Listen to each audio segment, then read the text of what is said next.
اور سورہ آل عمران کا ایک تھوڑا سا حصہ تلاوت کیا گیا۔ تلاوت کا آغاز اس آیت کے مفہوم سے ہوا ہے کہ لیس البر ان تولوا وجوہکم قبل المشرق والمغرب، اصل نیکی کیا ہے؟ نہ مشرق کی طرف منہ کر کے نماز پڑھنا، نہ مغرب کی طرف۔ یہ بحث مباحثہ مدینہ شریف میں اس وقت چل رہا تھا جب مسلمانوں نے اپنا قبلہ اللہ کے حکم سے تبدیل کیا، اور رب العالمین نے فرمایا کہ اس بحث میں پڑھنے کی تمہیں کیا ضرورت ہے، کیا حاصل ہے کہ تم یہ کہو کہ اس طرف منہ کر کے نماز پڑھتے ہو یا اس طرف منہ کر کے نماز پڑھتے ہو۔ اصل نیکی تو ایمان اور عمل ہے۔ ایمان ہے اللہ، اس کے رسول، آخرت، فرشتوں اور کتابوں پر یقین رکھنا، اور عمل ہے نیکی کا کہ اپنے رشتہ داروں کی خدمت کرنا، یتیموں کی، غریبوں کی، مساکین کی، یہ ہے عمل۔ اگر یہ دونوں چیزیں انسان کے پاس نہیں ہے تو وہ یقین عمل ایمان سے بھی خالی ہے اور عمل سے بھی خالی ہے۔ جس طریقے سے ہم لوگ ہیں کہ ایمان کا دعویٰ تو کرتے ہیں لیکن اصل ایمان کے متعلق ہمیں کوئی علم نہیں ہے، اور نہ کبھی ہم نے پڑھا ہے، نہ کبھی ہم نے پوچھنے کی کسی سے ضرورت محسوس کی ہے کہ اصل ایمان کیا ہے، کیونکہ ایمان کے بغیر کوئی عمل اللہ کی بارگاہ میں مقبول نہیں ہے۔ کیوں مقبول نہیں ہے؟ آدمی اعتراض کرتے ہیں کہ بھائی ایک آدمی غیر مسلم ہے، وہ کنویں کھدواتا ہے، راستے بناتا ہے، مہمان خانے بناتا ہے، بہت سارے کام کرتا ہے نیکی کے، فلاح کے، تو اس کو کیوں نہیں قیامت پہ اجر ملے گا؟ صرف مسلمان کو کیوں ملتا ہے؟ تو اس کا جواب یہ ہے کہ اجر دینے والا کون ہے؟ اجر دینے والی ذات اللہ کی ہے۔ اجر دینے والی ذات، معاوضہ دینے والی ذات، جس سے ثواب طلب کیا جائے، وہ اللہ کی ذات بابرکات ہے۔ جو آدمی اللہ کی ذات بابرکات پر یقین ہی نہیں رکھتا، اسے مانتا ہی نہیں، اس کا ایمان ہی نہیں، تو پھر اجر کس سے طلب کرتا ہے؟ وہ معاوضہ کون دے گا اس کو؟ ثواب کون دے گا؟ وہ اللہ کی ذات بابرکات ہے، جس نے انسان کو پیدا فرمایا، تخلیق کیا، اس کی پرورش فرمائی، اور اللہ تعالیٰ نے ہر قسم کی نعمتوں سے اسے نوازا۔ دوسری بات عمل کی ہے۔ عمل کے میں ہم ویسے تو ہم عبادت جو خدا کی ہے اس میں بھی ہم کوتاہی کرتے ہیں، اتنی کوتاہیاں اور کمزوریاں ہیں ہماری عبادات میں بھی کہ اگر اس کسوٹی پر، معیار پر جو قرآن و سنت نے بیان فرمایا ہے اس پر ہم اس کو پرکھیں تو پھر ہماری کوئی عبادت نہیں، ہماری کوئی عبادت نہیں۔ لیکن اس کے باوجود بھی اللہ جل شانہ ارشاد فرماتا ہے کہ اگر تم شکر کرو میری نعمتوں کا تو یہ کمزور عبادت بھی جو نیک نیتی سے کی جائے وہ اللہ کی بارگاہ میں قبول ہے۔ اس کے بعد روزوں کے متعلق حکم دیا گیا کہ یا ایھا الذین آمنوا کتب علیکم الصیام کما کتب علی الذین من قبلکم لعلکم تتقون۔ آپ جانتے بھی ہیں کہ رب العالمین نے ارشاد فرمایا کہ ایمان والوں تم پر روزے فرض کیے گئے جس طرح تم سے پہلے والے لوگوں پر بھی روزے فرض کیے گئے تھے، کیوں؟ تاکہ تم پرہیزگار بن جاؤ، تقویٰ اختیار کرو۔ یعنی روزے کی تعریف بھی آ گئی، روزے کی فرضیت بھی آ گئی، اور روزے کا مقصد اور فلسفہ بھی اس آیت کریمہ میں اللہ تعالیٰ نے بیان فرما، قرآن نے بیان فرما دیا کہ روزہ پہلے بھی تھا مختلف امتوں میں، تمام امتوں میں، لیکن رمضان شریف کے روزوں کی نعمت اللہ تعالیٰ نے اس آخری امت کو عطا فرمائی ہے، اس آخری امت کو عطا فرمائی ہے۔ سن 2 ہجری میں روزے فرض ہوئے، یعنی رسول اللہ صلی اللہ علیہ وسلم ہجرت فرما کر کے مدینہ شریف گئے، ایک پہلے سال نہیں دوسرے سال رمضان مبارک کے روزے فرض کیے گئے، اور یہ بھی بتایا کہ لعلکم تتقون، پرہیزگاری حاصل کرو، اور روزے کا مقصد یہ ہے، روزے کا مقصد خالی بھوک نہیں ہے، پیاس نہیں ہے، بلکہ اس کے مقاصد میں دوسروں کی ہمدردی، خیر خواہی، صبر و استقامت، ثابت قدمی اور دوسروں کے ساتھ بھلائی، نیکی، غمخواری، ہمدردی، یہ تمام چیزیں اس میں شامل ہیں۔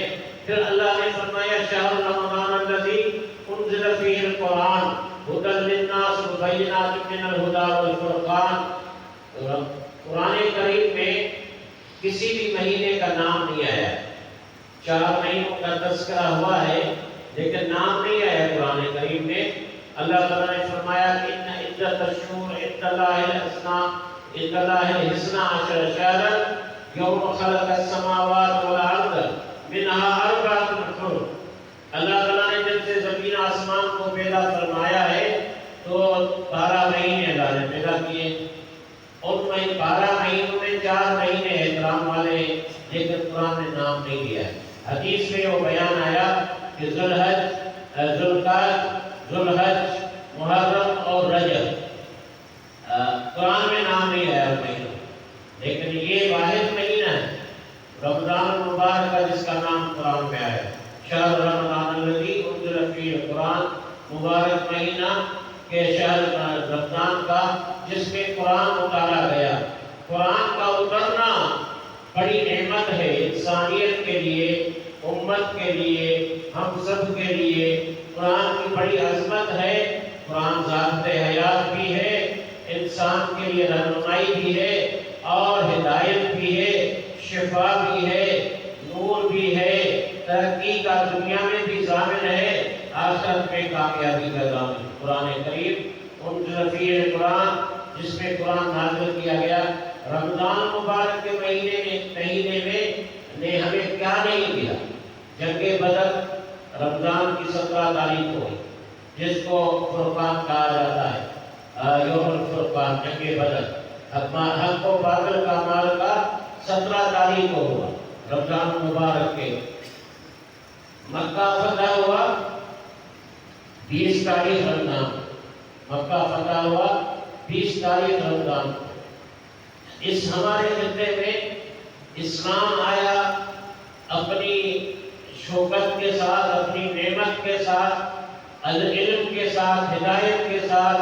محمد بن قاسم آیا 10 رمضان مبارک، 10 رمضان مبارک کو یہ سندھ باب الاسلام بنا، اور 27 رمضان مبارک 14 اگست 1947، انگریزی کا تاریخ بھی 14 اگست 1947، اور مہینہ تھا اسلامی رمضان مبارک کا، اور تاریخ بھی 27۔ تو رمضان نے ہمیں کیا کچھ نہیں دیا؟ بہت کچھ رمضان مبارک نے دیا ہے، اور آج بھی دینے کے لیے آیا ہے، اور ہمیشہ رمضان باقی ہی رہے گا۔ اور ہم کیا لیتے ہیں اس سے؟ یہ انسان پر منحصر ہے کہ انزل فیہ القرآن ھدی للناس وبینات من الھدی والفرقان، یہ رہنمائی ہے لوگوں کے لیے۔ قرآن صرف مسلمانوں کے لیے نہیں ہے، قرآن صرف مومنوں کے لیے نہیں ہے، تمام انسانیت کے لیے رہنمائی ہے۔ یہ آفاقی کتاب ہے، یہ آفاقی دین ہے، اور انسانیت کی ہدایت کے لیے قرآن آیا ہے۔ اس لیے قرآن کا مقصد ہدایت انسانی ہے۔ قرآن بے شک قرآن میں جغرافیہ بھی بیان ہوا ہے، شماریات بھی بیان ہوئی ہیں، قرآن میں واقعات بھی بیان ہوئے ہیں، قرآن کریم میں سائنس بھی ہے، قرآن کریم میں اقتصادیات بھی ہے، معیشت بھی ہے، معاشرت بھی ہے، اخلاقیات بھی ہے، سب کچھ ہے۔ لیکن قرآن کسی ایک فن کی کتاب نہیں ہے، نہ سائنس کی کتاب ہے قرآن، اور نہ جغرافیہ کی کتاب ہے، نہ سیاست کی کتاب ہے، نہ اقتصادیات کی کتاب ہے۔ یہ ہے کتاب ہدایت، رہنمائی کی کتاب ہے۔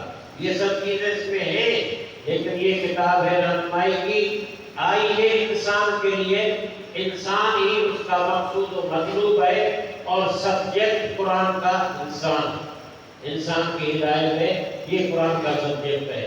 ہدی للناس و بینات من الہدی والفرقان، اور واضح ہدایت ہے۔ فرقان بھی قرآن کا نام ہے، الفرقان قرآن کا نام ہے۔ فرقان مانا فرق کرنے والا، تمیز کرنے والا، حق و باطل میں، جائز و ناجائز میں، غلط اور صحیح میں قرآن فرق کر کے ہمیں بتاتا ہے۔ پھر قصاص کا واقعہ آ گیا جو ہم نے بھلا دیا کہ اگر کوئی ناحق کسی کو قتل بھی کرے تو ریاست کی ذمہ داری ہے کہ وہ اس کے تو قاتل کو سزا دے قتل کی، یہ قصاص کہلاتا ہے۔ اور یہ قصاص میں قرآن نے فرمایا کہ تمہاری زندگی ہے، اگر قصاص میں زندگی قصاص ختم کیا جائے تو مردر جو ہے انسانی زندگی کی بقا، اس کے حیات کا تحفظ نہیں ملتا انسان کو۔ جس طرح آئے دن آپ دیکھتے ہیں کہ موبائل پر لوگوں کو قتل کیا جاتا ہے، موٹر سائیکل پر، معمولی چیزوں پر، بٹوا چھیننے پر لوگوں کو قتل کیا جاتا ہے، اس لیے ان کو سزا نہیں ملتی۔ یہ بات حقیقت ہے کہ ہمارے ہاں بھی جو بڑے چور ہیں ان کو کچھ نہیں ہوتا، اور جو چھوٹے چور ہیں ان کو پکڑ کے لے آتے ہیں اور کرتے ہیں۔ جہاں سے ہیروئن ملتی ہے اس کو نہیں پکڑیں گے، اور جو تھوڑی پینے والا ہوگا جس کو ہوتا ہے اس کو پکڑ کر کے تو درجن جو ہے عدالت میں پیش کیا جاتا ہے۔ بڑے بڑے چور اور بڑے بڑے ڈاکو جو ہے ان کو ضمانتیں بھی مل جاتی ہیں گھر بیٹھے، ان کے گھر سب جیل بن جاتے ہیں، گھر جیل سب جیل بنتا ہے، کبھی جیل میں جاتے نہیں ہیں، اتنا بڑا ڈاکہ کرتے ہیں کون کا، لیکن جیل میں نہیں جاتے، گھر بھی بکرا جیل بن جاتا ہے ان کا محل جیل بن جاتا ہے۔ تو ایسے جیل سے ان کو کبھی تکلیف تو ہوتی نہیں ہے، اس لیے پھر جب نظر بندی ختم ہوتی ہے تو اپنا وہی کام شروع کرتے ہیں جو انہوں نے پہلے کیا تھا۔ یہ ہمارا نظام ہے، یہ ہمارا نظام عدالتی نظام ہے۔ ایک آپ جانتے ہیں کہ ایس آئی کتنے گریڈ کا ہوتا ہے؟ وہ افسر لگتا ہے انویسٹیگیشن کے لیے، انویسٹیگیٹ کرتا ہے، وہ ایک چھوٹا سا افسر ہوتا ہے پولیس کا، ایس پی اس کے اوپر، انسپیکٹر اس کے اوپر، ایس ایچ او اس کے اوپر، اور پھر ان کو لگاتے کون ہیں؟ یہ وڈیرے جاگیردار سیاستدان ان کو لگاتے اپنے لوگوں کو۔ اب وہ ان کا کی جانچ پڑتال کیا کرے گا؟ ابھی آپ نے دیکھا ہوگا اخبارات میں اسی طرح ہوتا ہے کہ معاشرے کو تحفظ نہیں ملتا، امن و امان کا جو ریاست کی ذمہ داری ہے اس کو تحفظ نہیں ملتا۔ اچھا، اس میں صرف ریاست کا قصور نہیں ہے، ہمارا بھی قصور ہے۔ ہم بھی چاہتے ہیں کہ ووٹ اس آدمی کو دیں جو ڈاکو کو چھڑوائے، پولیس سے چھڑوائے، ووٹ اس آدمی کو دیں جو چور کو چھڑوائے، ووٹ ہم اس آدمی کو دیں کہ جو ہمارے انکروچمنٹ کا تحفظ کرے، ووٹ اس آدمی کو دے کہ جو ہمارے پورشن کا تحفظ کرے، ووٹ ہم اس آدمی کو دے کہ جو ناجائز ہم کرتے ہیں اس کے لیے ہمیں تحفظ ملے۔ تو اس میں ہم بھی برابر کے شریک ہیں۔ جب تک یہ نیت نہیں بدلے گی ایسے حکمران ہم پر مسلط ہوتے رہیں گے۔ یہ قصاص کی بات ہے۔ اس کے بعد طلاق کے متعلق مسائل آئے، یہ مرض بھی ہمارے ہاں بڑھتا ہی جا رہا ہے۔ طلاق چھوٹی چھوٹی چیزوں پر اور معمولی رنجش پر ایک دم 3 طلاق دے کر کے آدمی اپنے ہاتھ کاٹ دیتا ہے، اپنا حق ایک دم استعمال کرتا ہے، اپنا حق ایک دم استعمال کرتا ہے اور غلط استعمال کرتا ہے۔ دوسری بات ہمارے معاشرے میں یہ عرب جاہلیت کی بھی ہے کہ جن کی لڑکیاں ہیں اور وہ بیاہی جاتی ہیں اس کو گردن نیچی گردن اس کی ہونی چاہیے۔ کیوں ہونی چاہیے؟ جس نے آپ کو لڑکی دی ہے اس کی گردن اونچی ہونی چاہیے، اس کا احترام بڑا ہونا چاہیے اور اس کا اعزاز بڑا ہونا چاہیے۔ اس کی گردن کیوں نیچی ہونی چاہیے؟ اس لیے لڑکے والے اس طرح کا انداز اختیار کرتے ہیں کہ لڑکی والوں کو پریشان کرتے ہیں۔ اس طریقے سے ہو سکتا ہے کبھی لڑکی کی طرف سے بھی غلطی ہو، ایسا بھی ہو سکتا ہے اس کی طرف سے ہوتا ہے، لیکن عموماً ہمارے یہاں تو یہ تو جاہلیت کا معاشرہ ہوا۔ عرب بھی اسی طرح کرتے تھے کہ کسی کو داماد بنانا ان کے لیے مشکل ہوتا تھا اور اپنی بیٹیوں کو زندہ زرگود کر دیتے تھے، تو یہ معاشرہ ہمارا بھی ہے، طلاق کی شرح بھی بڑھتی جا رہی ہے، بڑھ رہی ہے۔ اعلیٰ قرآن میں ہم کو فرمایا گیا ہے کہ اگر آپس میں کوئی رنجش ہو جائے تو فَبْعَثُوا حَكَمًا مِنْ أَهْلِهِ وَحَكَمًا مِنْ أَهْلِهَا، تو دو آدمی کو مقرر کرو، ایک لڑکی والوں کی طرف سے، بیوی والوں کی طرف سے، ایک لڑکے والوں کی طرف سے، دو سنجیدہ آدمی آپس میں بات کرے، ایک اس خاندان سے اور مصالحت کی کوشش کرے، مصالحت کی کوشش کرے، بنانے کی کوشش کرے، جوڑنے کی کوشش کرے، توڑنے کی کوشش نہ کرے۔ یہ صرف دو آدمی نہیں ٹوٹتے، دو گھر اور دو خاندان بھی ٹوٹتے ہیں۔ اس وجہ سے اس کے متعلق قرآن کریم نے ہدایات عطا فرمائی۔ پھر سود کے بارے میں تفصیل کے ساتھ سورہ بقرہ میں بیان کیا گیا۔ یہ سود کی جو آیات ہیں اور کاروبار کی، یہ سب سے بڑی آیت ہے قرآن کی، سورہ بقرہ میں سب سے بڑی آیت ہے۔ اور اللہ تعالیٰ نے سود کو والوں کو حکم دیا کہ اگر تم باز نہیں آئے تو پھر اللہ رسول کے ساتھ جنگ کرنے کے لیے تیار ہو جاؤ۔ اس سود نے ہماری معیشت میں دنیا کی معیشت کو تباہ و برباد کر دیا ہے۔ ہم سود کا پیسہ کھاتے ہیں، صرف انفرادی نہیں، اجتماعی طور پر بھی۔ اسٹیٹ بینک کے پاس ہمارا پیسہ کہاں سے آتا ہے؟ ورلڈ بینک سے آتا ہے، وہ سود کے بغیر تو ہمیں دیتے بھی نہیں ہیں۔ اور اسی طرح ہم بھی ایک دوسرے جانب سے سود کو جائز کرنے کی کوشش کرتے ہیں۔ بات کرتے ہیں کہ یہ تو الگ والا سود تھوڑی ہے، یہ تو انٹرسٹ ہے، یہ جو ہے سروسز چارجز ہیں وغیرہ وغیرہ کا نام دیتے ہیں۔ لیکن سود اگر مہاجر کا ہو، ہندو کا ہو، پہلے زمانے میں کہتے پٹھان کا، اب تو پٹھان بہت ہوشیار ہو گئے، بہرحال پہلے زمانے میں کہتے تھے جو انڈیا پاکستان کا، تو اس کا سود ہو یا بینک کا جدید سود ہو، سود ہمیشہ سود ہی ہوتا ہے، اس کی تفصیل میں جائے بغیر۔ اسی طرح جو ہے آیت الکرسی کی تلاوت کی ہوئی جو تیسرے پارے میں ہے، اللہ لا الہ الا ہو، اس کو اسم اعظم بھی کہتے ہیں اور اس کے بڑے فضائل بھی ہیں۔ آخر میں سورۃ کریمہ اس بات پر پوری ہوتی ہے کہ ربنا لا تؤاخذنا ان نسینا و اخطأنا، اے ہمارے پروردگار تو ہماری گرفت نہ فرما اگر ہم بھول جائیں یا خطا کر بیٹھے، اچانک کسی آدمی سے انسان ہو جاتا۔ ربنا ولا تحملنا ما لا طاقت لنا به، اے ہمارے پروردگار ہم پر وہ بوجھ نہ رکھنا جس کو ہم سہار نہ سکے، اٹھا نہ سکے۔ ربنا ولا تحمل علينا اصرا كما حملته على الذين من قبلنا، جس کا تم نے یہ بوجھ ہم پر رکھا۔ اچھا، پہلے والے لوگوں پر لوگ اللہ نے ویسے ہی بوجھ رکھ دیا، نہیں، انہوں نے کیا گناہ کیا تھا بوجھ میں ڈالنا نہیں کہ اللہ وہ بوجھ ہم پر نہ رکھنا جو پہلے والے لوگوں پر تو نے رکھا۔ انہوں نے کیا قصور کیا؟ اصل بات یہ تھی کہ پہلی امتیں اپنے رسولوں سے سوال در سوال کرتی تھی، پوچھتی تھی، ان کو پریشان کرتی تھی، نبیوں کو، رسولوں کو۔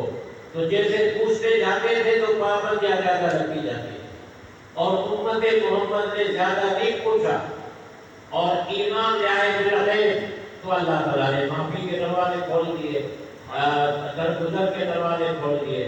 ربنا ولا تحملنا ما لا طاقت لنا به، یا اللہ ہم پر وہ بوجھ نہ رکھنا جس کے ہم پر طاقت نہیں۔ واعف عنا، ہم سے درگزر فرما، واعف عنا واغفر لنا، ہماری مغفرت فرما، اور واعف عنا واغفر لنا وانصرنا علی القوم الکافرین، کافروں پر ہماری مدد فرما۔ اس پر سورہ بقرہ کا خلاصہ اختتام پذیر ہوا۔ اس کے بعد سورہ آل عمران تھوڑی سی پڑھی گئی، انشاءاللہ کل اس کا ترجمہ خلاصہ بیان ہوگا۔